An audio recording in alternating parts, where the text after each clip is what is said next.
Queria cumprimentar todos aqueles que forem ouvir essas aulas e dizer que eu sou advogado e há 40 anos eu trabalho na área dos tribunais e das defesas fiscais. E nesse período eu fiz o curso de mestrado, fiz o curso de doutorado e depois, finalmente, eu fiz um livro que me demorou uns 10 anos para sair.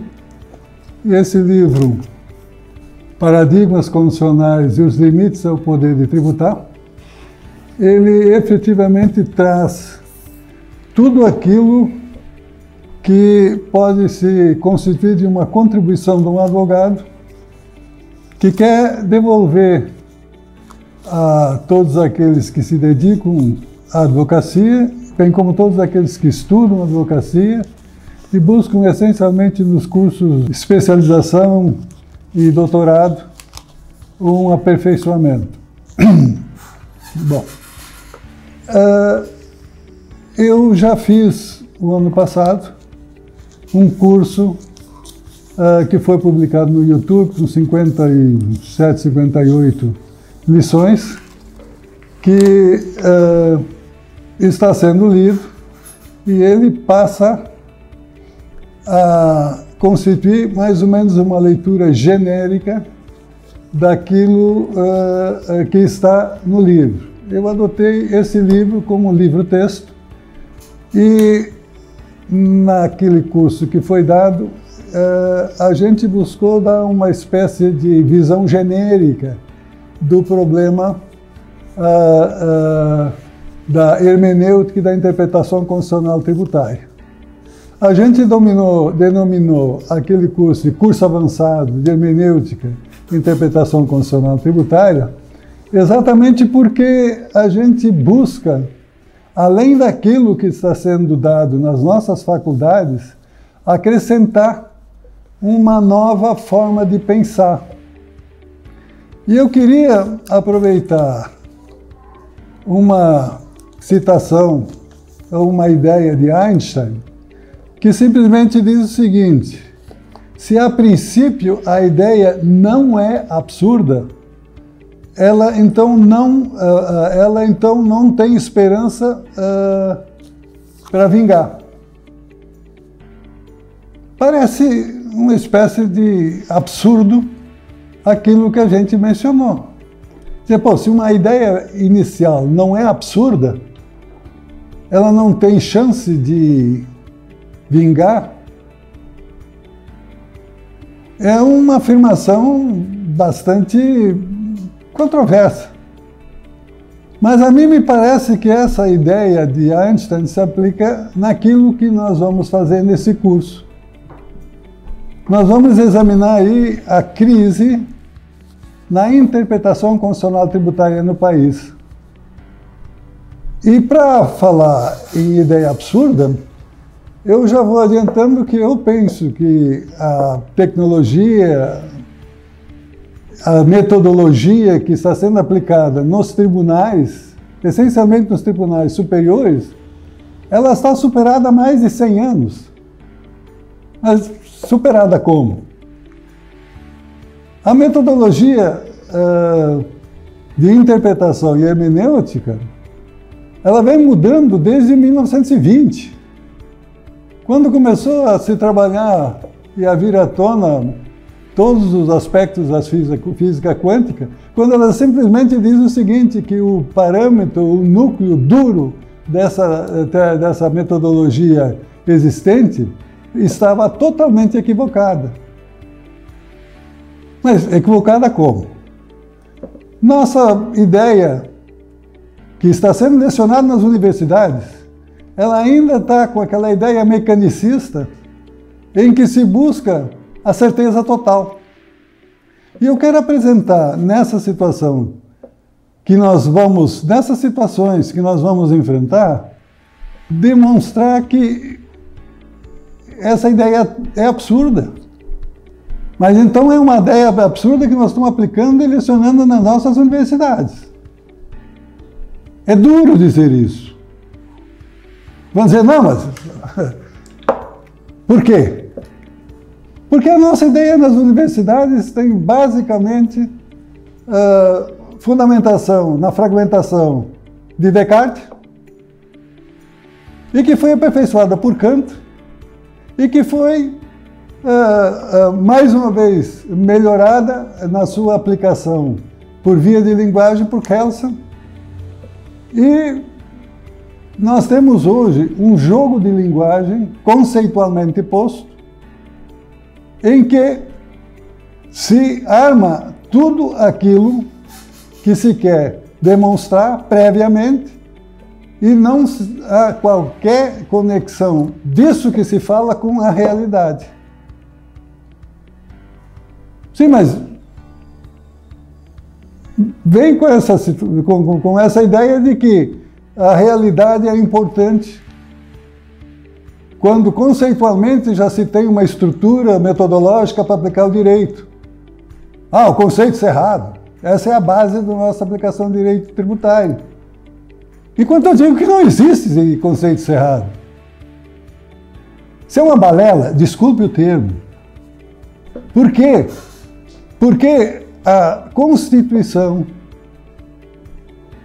no Brasil, ela ancora os limites nos termos renda, nos termos mercadoria, nos termos patrimônio, nos termos receita. E aí os tribunais dizem, não, esses termos são relativos. Como relativos? Se eles limitam o poder de tributar e eles podem ser relativizados, que limite eles vão pôr? E isso está absolutamente claro nos nossos tribunais. Não, o conceito de renda é absolutamente relativo. Então tem uma despesa que efetivamente é despesa incorrida para produzir a renda, diz, isso não vai. E cada pessoa, cada ministro tem o seu entendimento daquilo que ele encontra como realidade a partir do seu inconsciente. E daí? Nós temos uma decisão do que é renda, o que é mercadoria, o que é receita, e tem 4 ministros dizendo, olha, isso, receita é isso. Tem 5 dizendo, receita é aquilo. E os outros dizem, não, eu concordo com os que estão com a maioria. Pronto. Mas se eu tenho uma divergência sobre aquilo que é a realidade, isso já não é uma prova de que essa realidade não está sendo estabelecida de uma forma tranquila, de uma forma correta, com uma metodologia por todos examinada? Aí nós entramos numa outra situação. Vamos retornar àquilo que diziam os pré-socráticos. Gente, isso vai 2.500, 2.700 anos. Sim, mas aí vamos dizer, esse cara vem com filosofia de 2.000 anos atrás. Mas é nessa filosofia, nessa tecnologia, nessa metodologia que hoje os grandes mestres que lecionam nas universidades mais modernas do mundo buscam os seus últimos fundamentos. Eu só gostaria de lembrar, e sem muito falar, de que os antigos gregos, eles olhavam para a realidade e passavam a deduzir desta realidade o que eles conseguiam entender, mas metodologicamente. Essa metodologia era fundamentada em princípios, e esses princípios eram aglomerados e se formavam sistemas. Então, nenhum dos grandes mestres pré-socráticos fundamentou sua teoria no eu quero que tu acredite em mim. Ele apresentou um sistema de articulação da realidade que ele examinava e, olha, eles chegaram no átomo, olhando para as coisas. Então não pode dizer, não, mas isso aqui é alguma coisa que já não importa mais. Bom, então se tinha a aplicação de sistemas, e o sistema é articulado e ele é uma metodologia única para chegar num determinado ponto. Esta metodologia foi examinada por Platão. O que é que Platão fez? Ele simplesmente adotou aquelas estruturas sistemáticas, que é uma espécie de rede de relações, de princípios, e examinou e pôs esse sistema em cada realidade. Imagine um motor. Ele tem um sistema de articulação para funcionar. Imagine uma simples semente, por menor que seja. Ela tem um sistema de articulação que faz com que nasça a planta que a gerou. E aí? Bom, aí Platão disse o seguinte: nós temos que sair desse sistema e temos que ir um pouco adiante. Ele denominou isso de segunda navegação. A primeira navegação tu vai indo, vai remando, vai indo, mas essa segunda navegação tu tem que remar com muito mais vigor e com muito mais técnica, porque ali é que efetivamente começa a haver uma situação um pouco mais complexa. Nós temos então o Platão trazendo essa metodologia em que se diz que em cada objeto está subjacente uma espécie de inter-relação de princípios, e esta inter-relação de princípios forma um sistema. O que é que nós podemos dizer com isso? Nós temos um professor e um magistrado que diz que cabe ao intérprete sistematizar. Mas como sistematizar? Se o sistema está na realidade. Ao intérprete cabe descobrir o que está na realidade. Essa realidade tem que ser descoberta. Bom, e daí? Nós tínhamos Platão. Platão era mais ou menos seguido por Aristóteles, mas Aristóteles dizia que cada elemento tem o seu sistema, e na medida em que cada elemento é examinado e encontra um sistema igual, aí ele vai formar o gênero. Então nós temos aí caracterizado uma ciência naquela época vigente de como se buscava estabelecer a realidade. Mas, no contraponto, o que existe hoje ainda, nós tínhamos Protágoras, que era o maior dos sofistas. Protágoras simplesmente dizia o seguinte: a realidade é impossível de ser constatada, porque cada um pensa de um jeito.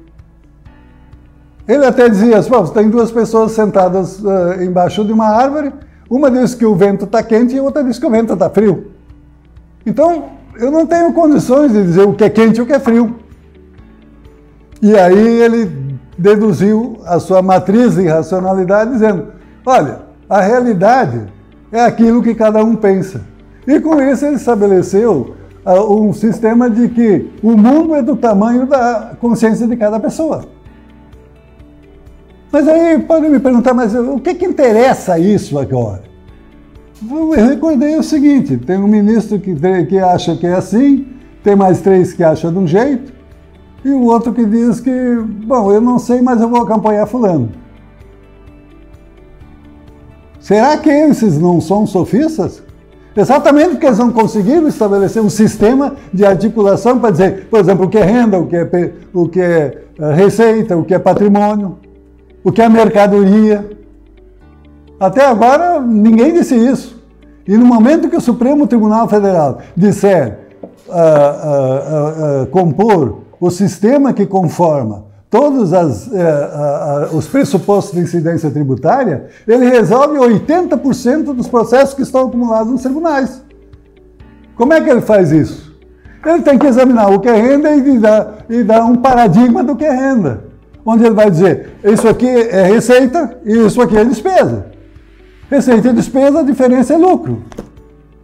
Mas na medida em que eles mandam, que se continua pensando que renda é meramente um termo que não tem assim muita configuração específica, nós vamos continuar discutindo nos tribunais.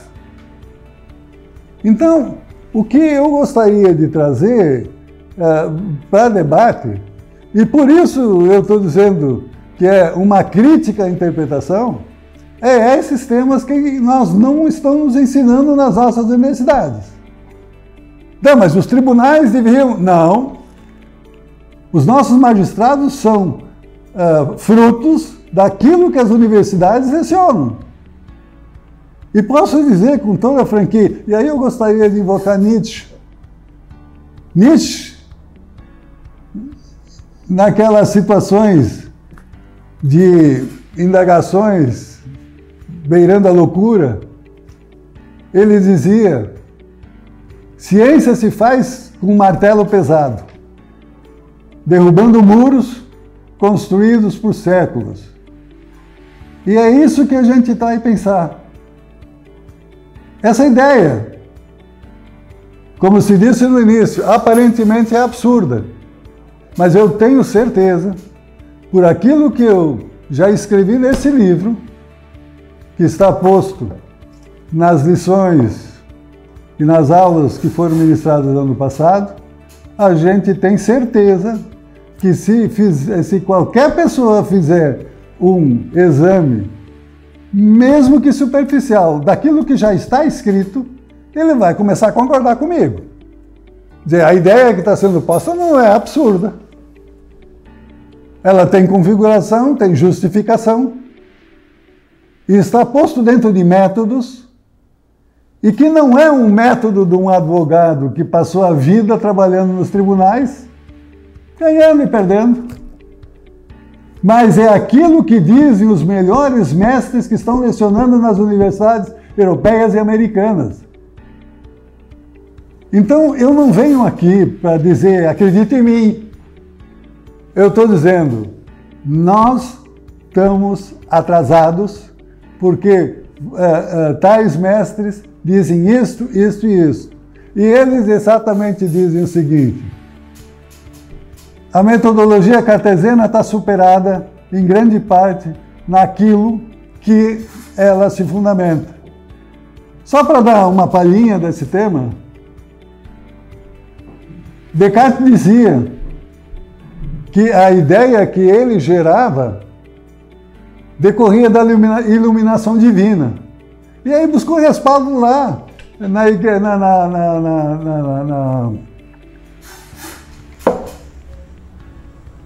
no cristianismo. Santo Agostinho dizia: Deus ilumina a minha mente e eu digo que Deus afirma, porque eu, efetivamente, sou Santo Agostinho. Sou Agostinho, depois daquilo ficou santo. Descartes adota a mesma ideia. Kant, o que é que faz? Kant, que é o nosso mestre e fundamentador da doutrina nacional, ele dizia o seguinte: não, a iluminação divina não existe. Cada um tem dentro de si a possibilidade de retirar do universo a realidade e dizer sobre a realidade. E essa é a fundamentação de Kelsen, que simplesmente aperfeiçoa a linguagem dentro dos quadrados lógicos de uma lógica que nasceu lá no século XVI e XVII em Port Royal, para afirmar a realidade e compor em linguagem aquilo que efetivamente conforma o que se pensa. Por isso nós temos um ministro conformando alguma coisa, outro, e cada um com sua fundamentação. Então, essa é a ideia que eu vou apresentar dentro das aulas que eu vou apresentar, que agora vão ter o foco especificamente para demonstrar onde estão os fundamentos da crise que deve ser desconstruída e onde estão os fundamentos que hoje está vigente no mundo que deve ser reconstruída. Por isso, eu encerro essa primeira intervenção no sentido